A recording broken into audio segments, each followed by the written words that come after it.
Hello, I'm Toby.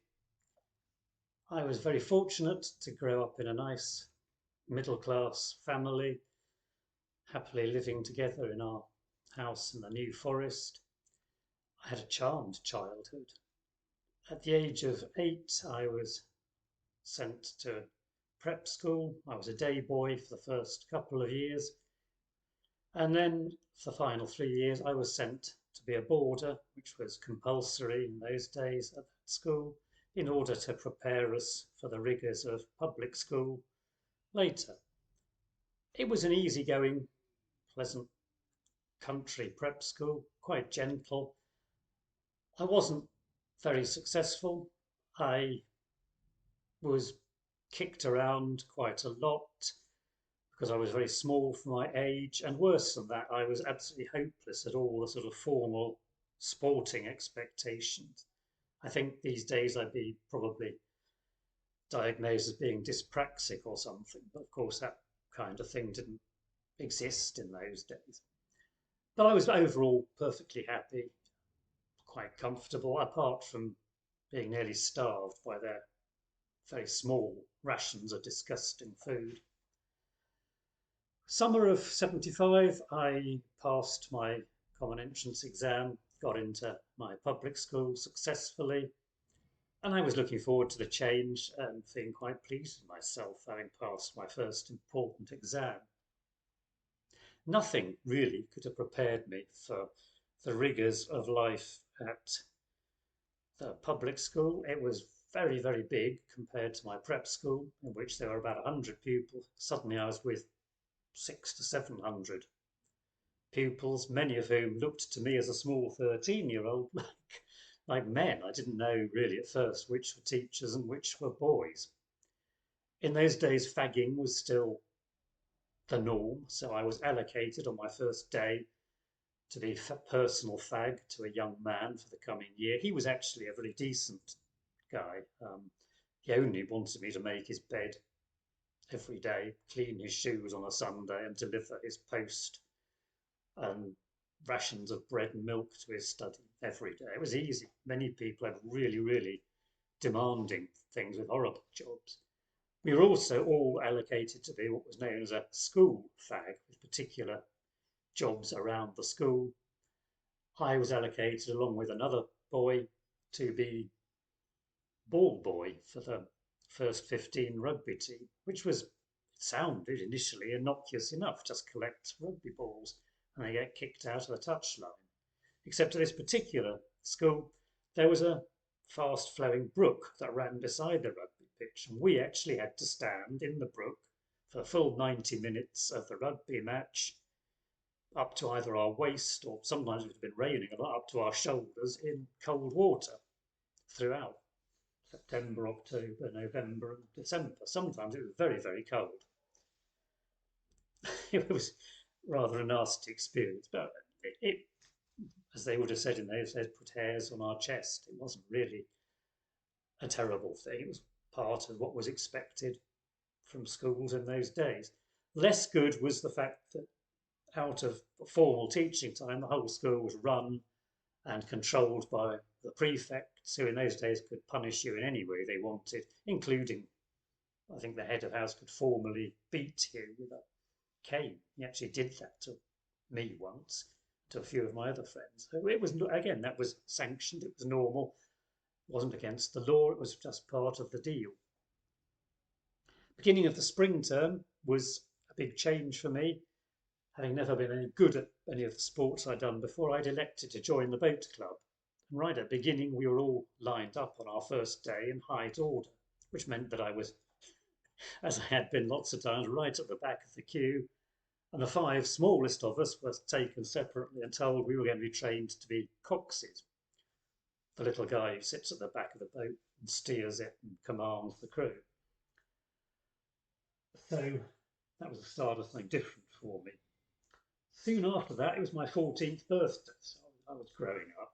And a couple of days after that, I got called unexpectedly to the flat of a master who had a house, flat rather, within the school, where there was an older boy as well as the master.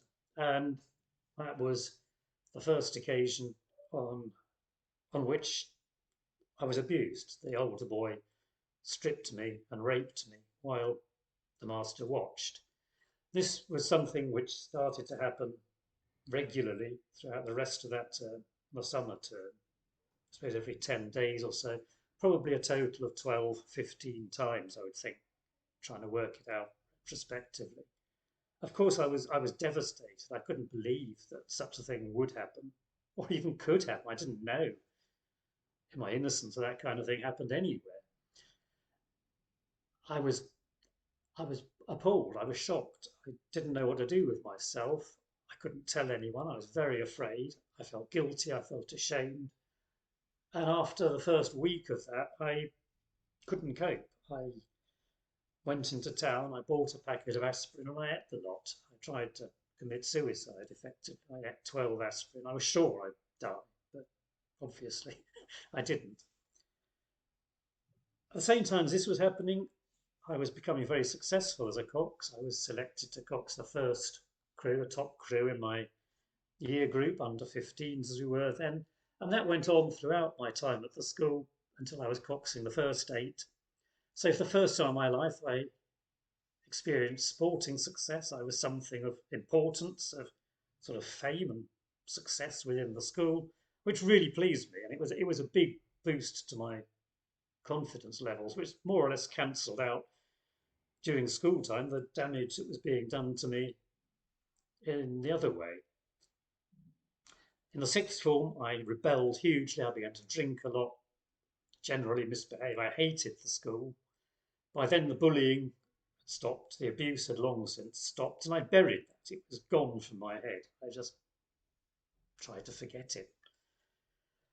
At university, the drinking continued, but it wasn't noticeable because all students drank a lot in those days. We had grants, unknown to younger people these days. So we had loads of money to spend. We were free from parents and schools and things, and we all drank. So I didn't notice that as a problem. What I did notice was all my friends were having lots of sort of intimate relationships, and I wasn't. I didn't want one. I was frightened of people. I hate people coming near me. To this day, I don't like anyone coming close to me. I don't like physical contact at all. Despite being now fortunately happily married, I still hate physical contact with anyone, including my wife. I recoil, and that's obviously a result of what happened to me. In my early 20s, I had mixed success. The employment market was difficult. I was in and out of work. I drank a lot. I started experimenting with illegal drugs. And I remained completely asexual, completely alone, which got to me a bit, but I thought that was just me. It wasn't until I had a major operation in 2019 that when I was coming round from that operation, for some reason, it caused all my sort of memories to come back. And the sudden awareness of what had happened to me filled my head. And I was shocked because it explained so many weird traits that I'd always displayed and I thought were just part of me, except they weren't. I've been very fortunate. I've had a good life, and things are getting much better for me right now. I Once I got over the shock of this sort of rediscovery of my past, I was very angry and very upset. My emotions swung around a lot, but I started to do things. I reported it to the police. I reported it to the independent inquiry that was going on at the time. And just those actions, taking control of it, has really, really helped. I've had a little bit of therapy, talking therapy, which is free on the NHS, which is pretty wishy-washy. But I feel that I'm moving forward. I am in control. And it's really, really, I want to encourage anyone who's listening to this to do everything they can to take control of the things that were actually removed from their control when they were very young. You can do it, and it's worth doing, and you will benefit. Thank you for listening.